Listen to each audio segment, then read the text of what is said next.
সালমান আল ফারিসি রাদিয়াল্লাহু আনহু উনি আরব মানুষ ছিলেন না, নন আরব ছিলেন, পার্সিয়ান, ফার্সিতে কথা বলতেন, মানে ইরান থেকে এসেছিলেন। উনি প্রথমে অগ্নি উপাসক ছিলেন। কি ছিলেন?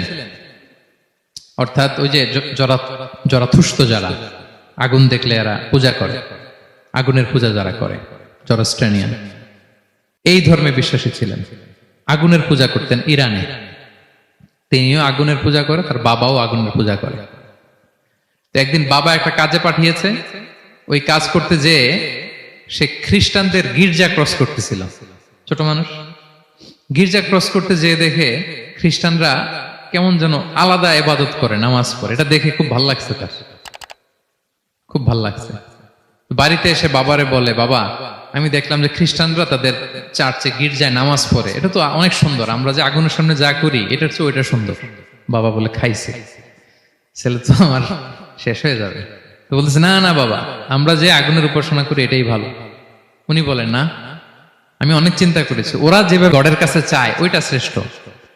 বাবার সাথে ছেলের, সালমানের অনেক তর্ক বিতর্ক। পরে বাবা ভাবলেন, যদি ওকে না আটকাই তাইলে প্রভাবিত হয়ে সে খ্রিস্টান হয়ে যেতে পারে। তো ঝগড়া তর্ক বিতর্ক শেষে তার পিতা তাকে শেকলবন্দি করলো। কি করলো? পায়ে শেকল লাগায় রাখছে। কিন্তু ছেলে তো মনে মনে খ্রিস্ট ধর্মের প্রতি আকৃষ্ট হয়ে গেছে। তো ওই খ্রিস্টানরা তার সাথে লুকিয়ে যোগাযোগ করত। সালমান ওই খ্রিস্টানদেরকে বলল যে, তোমাদের খ্রিস্টান ধর্মের উৎপত্তি কোথায়? বলে, সিরিয়াতে। বলতেছে, এখান থেকে কোনো কাফেলা সিরিয়া যাবে নাকি? বলতেছে, হ্যাঁ, মিশনারি ওয়ার্কে একটা কাফেলা আসছে, যাবে। বলতেছে, যেদিন যাবে আমাকে বলবে। তো যেদিন যাবে তাকে এসে বলা হয়েছে তার বাবা নাই, সে শিকল ভেঙে, শিকল সহ ওই কাফেলার সাথে যে জড়িত হয়েছে। দেখেন বিশ্বাস, আদর্শ মানুষকে কিভাবে উজ্জীবিত করে। উনি চলে গেলেন সিরিয়াতে। সিরিয়াতে যে এক পাদ্রির হাতে বায়াত হলেন, কিন্তু এই পাদ্রিটা ছিল ভণ্ড। সে খ্রিস্টানদের দান সৎকা নিয়ে গরিবদের না দিয়ে নিজেই খেয়ে ফেলতো। তো বেচারা পড়লো বিপদে, যে হায় রে, এত সুন্দর ধর্ম রে কারাপ্টেড করতেছে সে। পরে এই পাদ্রি যখন মারা গেল, সালমান সে আরেক পাদ্রির কাছে গেল। আরেক পাদ্রির কাছে গেল। ওই পাদ্রি আবার অনেক ভালো, খুবই ইবাদত করে। তো ওই পাদ্রি কিছুদিন থাকার পরে ওই পাদ্রিও মারা গেল। ওই মারা যাওয়ার আগে সে জিজ্ঞেস করতেছিল যে, পাদ্রি, এই বর্তমান পৃথিবীতে সবচেয়ে ভালো খ্রিস্টান পাদ্রি কে? বলতেছে, আর কেউ নাই। যদি ভালো খ্রিস্টান পাদ্রি তোমাকে পেতে হয়, জানতে হয়, তোমাকে ইরাকের মোসেল শহরে যেতে হবে। এবার মোসেলে যে সে আরেক খ্রিস্টান পাদ্রির কাছে থাকলো। কিছুদিন পরে ওই পাদ্রিও মারা গেল। তো মৃত্যুর আগে তাকে জিজ্ঞেস করছিল যে, পাদ্রি আপনি বলেন তো, আপনার পরে শ্রেষ্ঠ পাদ্রি কে আছে পৃথিবীতে? সে বলতেছে, আমার পরে শ্রেষ্ঠ কোনো পাদ্রি আর পৃথিবীতে নাই। খ্রিস্টান ধর্ম শেষ হয়ে গেছে, নাই। তবে জেনে রেখো, শেষ জামানার নবী আসার সময় ঘনিয়ে এসছে। তিনি যে এলাকায় আসবে, এলাকাটা চারদিকে পাহাড় বেষ্টিত থাকবে।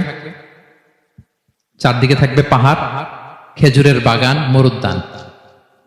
তাকে চেনার আলামত আছে। কি আছে?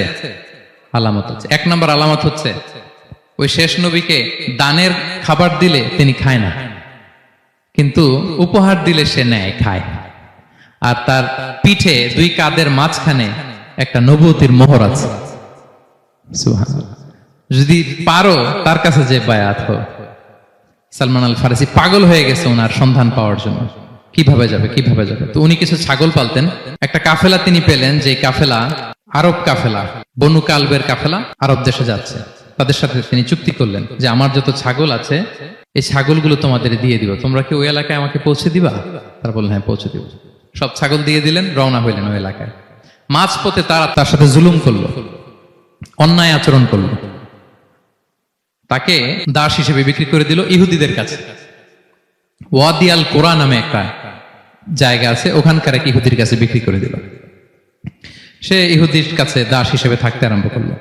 অনেকদিন পরে, মদিনার পূর্ব নাম কি দেখি কে বলতে পারে?